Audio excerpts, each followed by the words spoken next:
So you want to know what it's like to live in El Cerrito, California? Well, that's what we're going to talk about today. So let's get to it.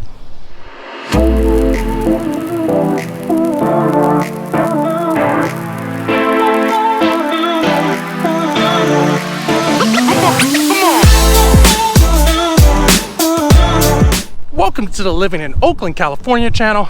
I'm Rich Fleming, your local realtor, and I'm here to teach you everything you need to know about living, working, playing, sleeping, eating, whatever, in Oakland and the rest of the San Francisco East Bay.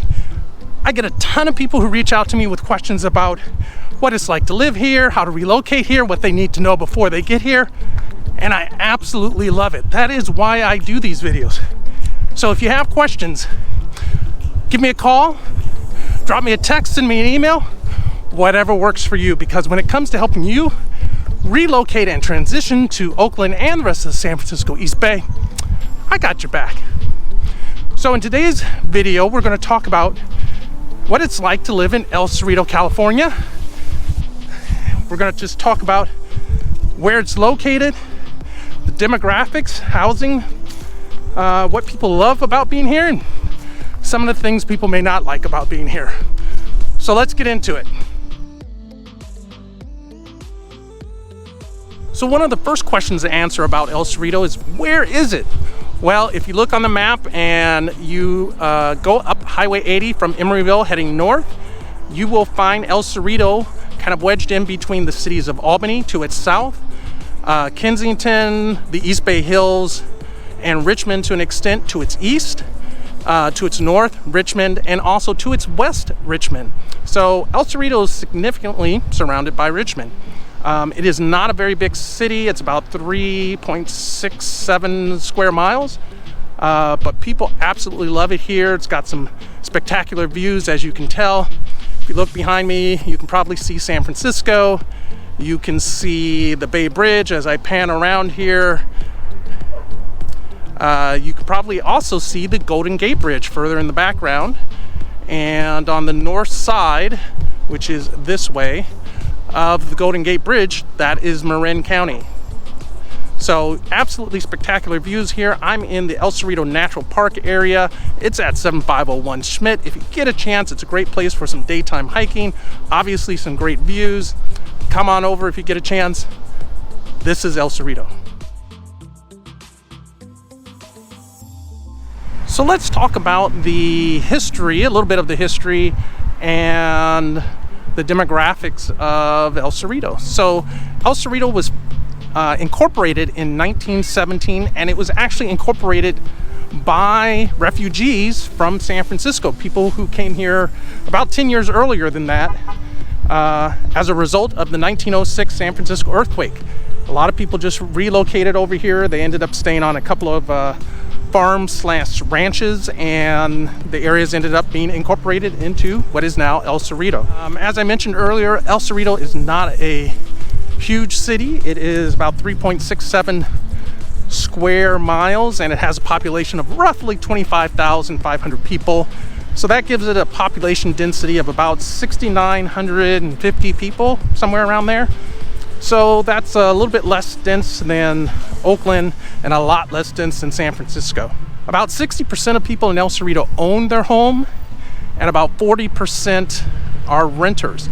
And in El Cerrito, most of the people who rent live on the west side of El Cerrito, near San Pablo Avenue, near the BART tracks, the BART stations. A lot of the homeowners tend to live on the east side in the hills. The hills behind me, as you can see, almost all single-family homes up there.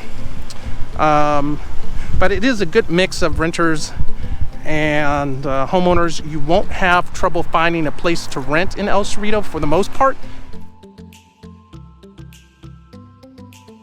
Rents in El Cerrito are pretty comparable to Oakland, maybe a little bit less. You could probably find a one-bedroom for around $2,000 a month, depending on how old it is, what amenities the building has. As far as home purchases here, so homes vary fairly significantly in El Cerrito, but you'll probably find a small 2-bedroom, 1-bathroom place under 1,000 square feet And that probably started about $800,000. And as you move into the hills, homes get up to about 2,500 square feet. You rarely will find homes in El Cerrito much bigger than that. 3 bedrooms, 4 bedrooms are about as big as you get in El Cerrito. And those will go up to about $1.5 million, maybe $2 million. So you have a pretty good variety of housing. It is expensive. That's just the Bay Area. So I'm in El Cerrito Plaza, which is, for lack of a better term, kind of the commerce hub of El Cerrito. El Cerrito Plaza is really just an extremely large strip mall. It's anchored by a Lucky's, which you may be able to see behind me, a Ross. There's a CVS over here. So it's got about probably 5 or 6 major retailers in this plaza, and then a whole bunch of smaller franchise type of stores or individual restaurants and service providers. So it is right next to the El Cerrito Plaza BART station. You can't see it here, but you can walk easily to El Cerrito Plaza from the El Cerrito Plaza BART station. It is basically right behind Ross, right back there. So as far as shopping goes, this is really where people come in El Cerrito. The main street that kind of runs through El Cerrito is San Pablo Avenue. There are a number of restaurants, maybe some small businesses on San Pablo, but it is an area, in my view, that is ripe for redevelopment and really getting more housing in that area, more commerce in that area. So that's kind of the business view of El Cerrito. So let's talk about the schools in El Cerrito. El Cerrito schools are part of the West Contra Costa Unified School District, and a lot of people don't realize that El Cerrito is actually in Contra Costa County, not Alameda County, unlike its southern neighbor, Albany.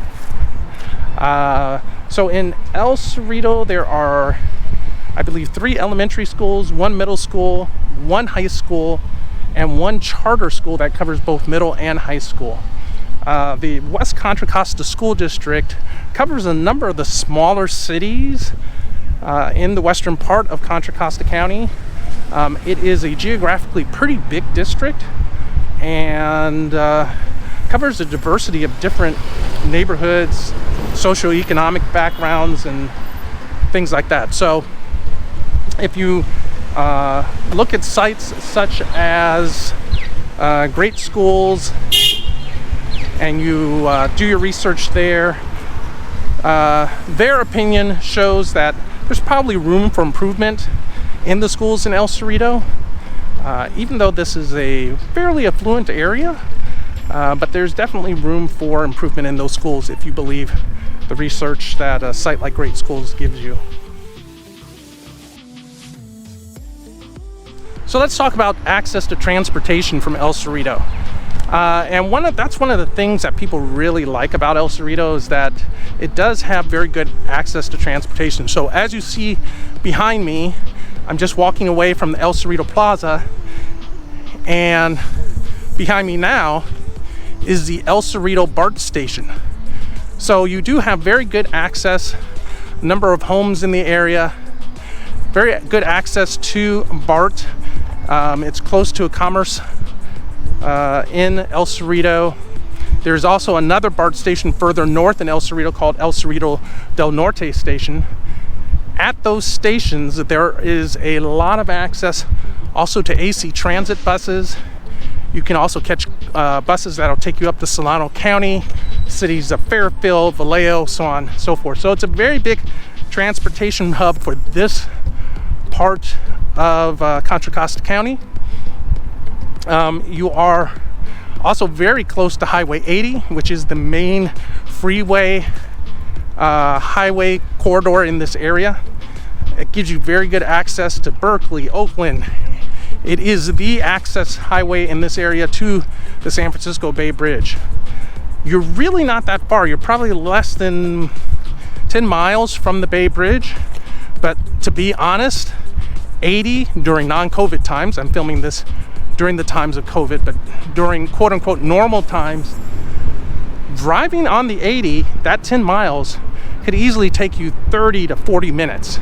And that's not even time spent trying to get across the bridge. So while you have very good access on the map to 80, 80 is a very challenging freeway to drive on. So what are the top 3 things that people love about El Cerrito? Well, one, the small town feeling. As I mentioned, it isn't that big of a place, only about 25,000 people, 26,000 people. It really gives you that small town feeling, being close to Berkeley, close to Oakland, but in a, for lack of a better term, its own little bubble. The second thing people really love about it, access to transportation. So as I mentioned, you have great access to Highway 80, even though it's not the fastest highway in the world most of the time. You have 2 BART stations here, which for a city of this size is quite a bonus. And you have a lot of access to bus transportation in El Cerrito. So the third thing that people really like about El Cerrito is, given that you are in a relatively urban/suburban area, you have pretty good access to the outdoors. Earlier, I was in the El Cerrito Natural Park area. You're not that far from the Bay Trail, which is a walking/biking path that runs pretty much from Emeryville, Berkeley, all the way north to Hercules. It's a great path, great outdoor path. There are also hiking trails, and the East Bay Regional Park District has some parks in the hills behind me. So you really do have pretty good access to the outdoors. So those are probably the top 3 reasons people really love being in El Cerrito. So what are 3 factors people may not be crazy about in El Cerrito? Well, a couple of them I have already talked about. One, you do have good access to transportation, but if you're driving, your only real freeway access is Freeway 80, and that is not an easy drive at many times of the day. The second thing, once again, if you believe some of the reviews on sites such as great schools, there is room for improvement in El Cerrito's schools. And probably third is El Cerrito does not have a great or unique, probably that's a better word, probably its own unique feel or sense when it comes to restaurants, lounges, bars to hang out with, cultural events. For any of that, you really do have to go to Berkeley, Oakland, and so on. So that's probably a drawback for a lot of people. I mean, this is the commerce in El Cerrito for the most part. It is mostly chains, nothing unique to the area, at least in my view. So who is El Cerrito going to be best for?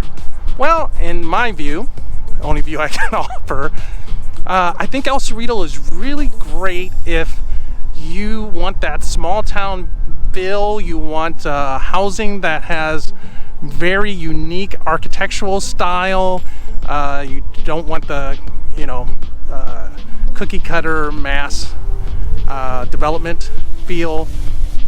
You want to be close to a more urban setting but not actually be in it. I think El Cerrito is really great for people looking for that. Who El Cerrito might not be so great for?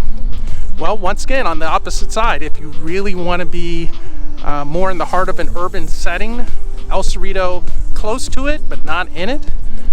If you really like a significant restaurant or nightlife scene, and El Cerrito may not be for you, although you're not far from it living here. And if you are very sensitive or very concerned about the rankings of school systems and so on like that, El Cerrito may leave something to be desired for you according to some of the school evaluation sites. So if you have questions about El Cerrito, California, you know what to do. Give me a call, drop me a text, send me an email, whatever works for you, because when it comes to helping you transition to Oakland and the rest of the San Francisco East Bay, I got your back. If you like the video, hit that like button so YouTube knows to show it to other people with interests similar to yours. Hit that subscribe button, hit that bell notification, and I'll catch you in the next video.